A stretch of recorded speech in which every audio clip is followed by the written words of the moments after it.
Hello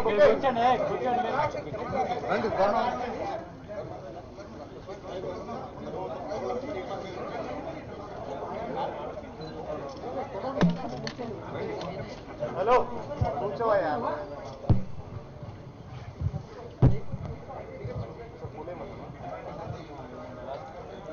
ఇవాళ 125వ అంబేద్కర్ గారి జయంతి నాడున రాష్ట్ర వ్యాప్తంగా ఉన్న దళిత సోదరులందరికీ, రాష్ట్రమే కాదు దేశవ్యాప్తంగా ఉన్న దళిత సోదరులందరికీ, అక్క చెల్లెమ్మలకు, అవ్వాతాతలకు అందరికీ కూడా ముందుగా అందరికీ కూడా అభినందనలు తెలుపుతా ఉన్నా. ఈ జయంతి రోజున అంబేద్కర్ గారు ఏ దానికైతే స్ఫూర్తిగా నిలిచారో ఆ అంబేద్కర్ గారి స్ఫూర్తిని మనం కొనసాగించాలి అని, ఆ స్ఫూర్తిని మర్చిపోకూడదు అని చెప్పి నేను ఈ సందర్భంగా ప్రతి ఒక్కరికి కూడా గుర్తు చేస్తా ఉన్నా. అంబేద్కర్ గారి నోట్లో నుంచి వచ్చిన మాటలు కొద్దిగా అటు ఇటుగా తెలుగులోకి ట్రాన్స్లేట్ చేస్తే, ఎన్నాళ్ళు బతికామన్నది కాదు ముఖ్యం, బ్రతికినంత కాలం ఎంత గొప్పగా బ్రతికామన్నదే ముఖ్యము అన్నది ఆయన మాటల్లో ఒకానొక సందర్భంగా ఫేమస్ కోర్టు కింద కూడా అది రిజిస్టర్ అయింది. నిజంగా అంబేద్కర్ గారిని స్ఫూర్తిగా తీసుకోవాల్సిన విషయం అది ఒక్కటే చాలా విషయాలు చెబుతుంది. ఆయన అన్న ఆ మాట ఒక్కటే. ఇవాళ అంబేద్కర్ గారు మన మధ్య నుంచి వెళ్ళిపోయిన తర్వాత ఇవాళ మన రాష్ట్రంలో ఈవేళ అంబేద్కర్ గారిని మనం పేరుకేమో అంబేద్కర్ జయంతి రోజున, అంబేద్కర్ వర్ధంతి రోజున అంబేద్కర్ గారిని గుర్తుకు తెచ్చుకుంటాం, కానీ అంబేద్కర్ గారి స్ఫూర్తిని మాత్రం మనం ఇవాళ మన పాలకులు మర్చిపోతా ఉన్న పరిస్థితులు చూసినప్పుడే బాధ అనిపిస్తుంది.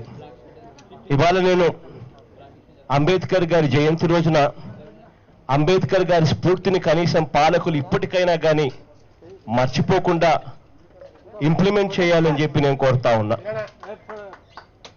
ఏదైతే ఎస్సీ ఎస్టీ సప్లాన్ ఉంటుందో, అంబేద్కర్ గారు నిలిచింది ఏ దానికోసము అనంటే, అంబేద్కర్ గారి గొప్పతనం ఏమిటి అనంటే, అంబేద్కర్ గారు కాన్స్టిట్యూషన్ ను రచించడమే అంబేద్కర్ గారి అన్నిటికన్నా గొప్ప కార్యక్రమం. ఆ కాన్స్టిట్యూషన్ ద్వారా అట్టడుగు వర్గాలకు మేలు జరుగుతుంది, న్యాయం జరగాలి అని చెప్పి తాను ఆరాటపడ్డాడు. ఇవాళ అదే కాన్స్టిట్యూషన్ లో తాను రచించినా కూడా ఇవాళ న్యాయం జరగని పరిస్థితి మనకు కనిపిస్తా ఉంది.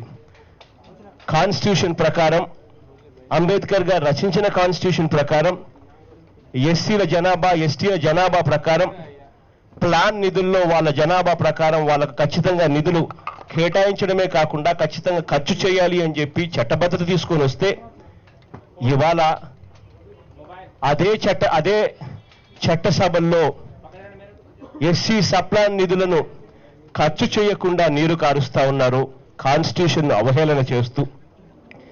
చివరకు ఎంత దుర్మార్గంగా వీళ్ళు పరిపాలన చేస్తా ఉన్నారంటే, కాగ్ తమ నివేదికల్లోనే ఎస్సీ ఎస్టీ సప్లాన్ నిధులు కూడా ఎస్సీ ఎస్టీలకు ఖర్చు చేయడం లేదని చెప్పి తప్పులు పడతా ఉందనంటే ఎంత దుర్మార్గంగా వీళ్ళు పరిపాలన చేస్తా ఉన్నారని చెప్పడానికి నిదర్శనం.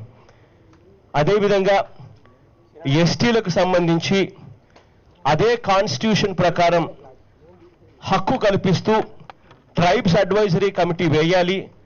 ఆ ఎస్టీ ఐటీడీఏ నిధుల్లో ఆ ట్రైబ్స్ అడ్వైజరీ కమిటీ చెప్పిన మేరకు అభివృద్ధి కార్యక్రమాలు చేపట్టాలి అని ట్రైబ్స్ అడ్వైజరీ కమిటీ ఎస్టీలకు ఒక హక్కుగా, కాన్స్టిట్యూషనల్ రైట్గా ఇస్తే ఇప్పటికి 2 ఏళ్ళు అయిపోయింది. రాష్ట్రంలో చంద్రబాబు నాయుడు గారు, తెలుగుదేశం పార్టీ ప్రభుత్వం పరిపాలన సాగుతా ఉంది, కానీ ఇంతవరకు ట్రైబ్స్ అడ్వైజరీ కమిటీ కూడా వేయలేదు.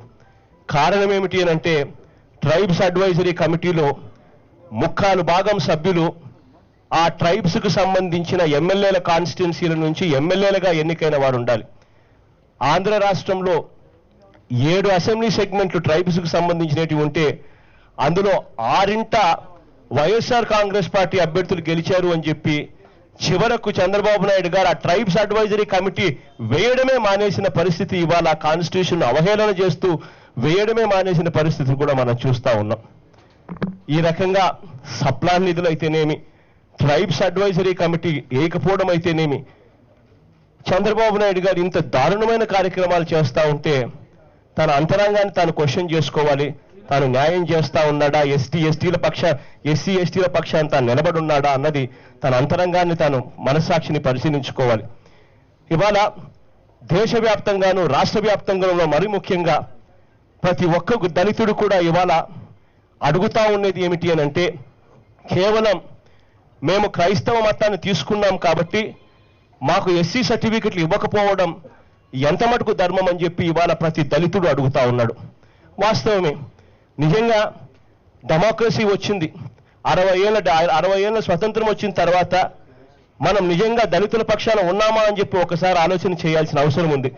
దళితుడు ఏ కులమైతే ఏ మతం పాటిస్తేనేమి, దళితుడు ఏ దేవుణ్ణి పూజిస్తేనేమి, కేవలం వాళ్ళు క్రైస్తవ దేవుణ్ణి పూజిస్తున్నారు అన్న ఒకే ఒక్క కారణంతో వాళ్ళకి ఎస్సీ సర్టిఫికెట్లు ఇవ్వకపోవడం దారుణం కాదా? వాళ్ళ సోషల్ స్టేటస్ మారకపోయినా, వాళ్ళకి ఎకనామిక్ స్టేటస్ మారకపోయినా కూడా వాళ్ళను కేవలం క్రైస్తవ మతంలో వాళ్ళు ఉన్నారన్న క్రైస్తవ మతం వాళ్ళు తీసుకున్నారు, లేకపోతే క్రైస్తవుని దేశప్రభుని వాళ్ళు ప్రార్థిస్తున్నారన్న ఒకే ఒక కారణంతో వాళ్ళకు ఇవాళ కుల సర్టిఫికెట్ కూడా ఇవ్వని దౌర్భాగ్యమైన పరిస్థితిలో ఇవాళ మన డెమోక్రసీ బతుకుతా ఉంది.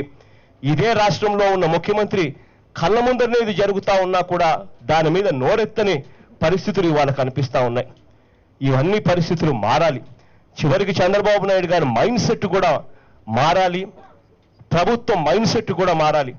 చివరికి చంద్రబాబు నాయుడు గారు హేళన చేస్తూ ఎస్సీలుగా పుట్టాలని ఎవరైనా అనుకుంటారా అన్న మాటలు చంద్రబాబు నాయుడు గారి నోట్లో నుంచి వస్తూ ఉంటే నిజంగా ఎస్సీలుగా ఉన్న ప్రతి ఒక్కరూ కూడా ఇలాంటి ముఖ్యమంత్రి మాకొద్దు అని చెప్పి నినదించే పరిస్థితులు కూడా ఇవాళ కనిపిస్తా ఉన్నాయి.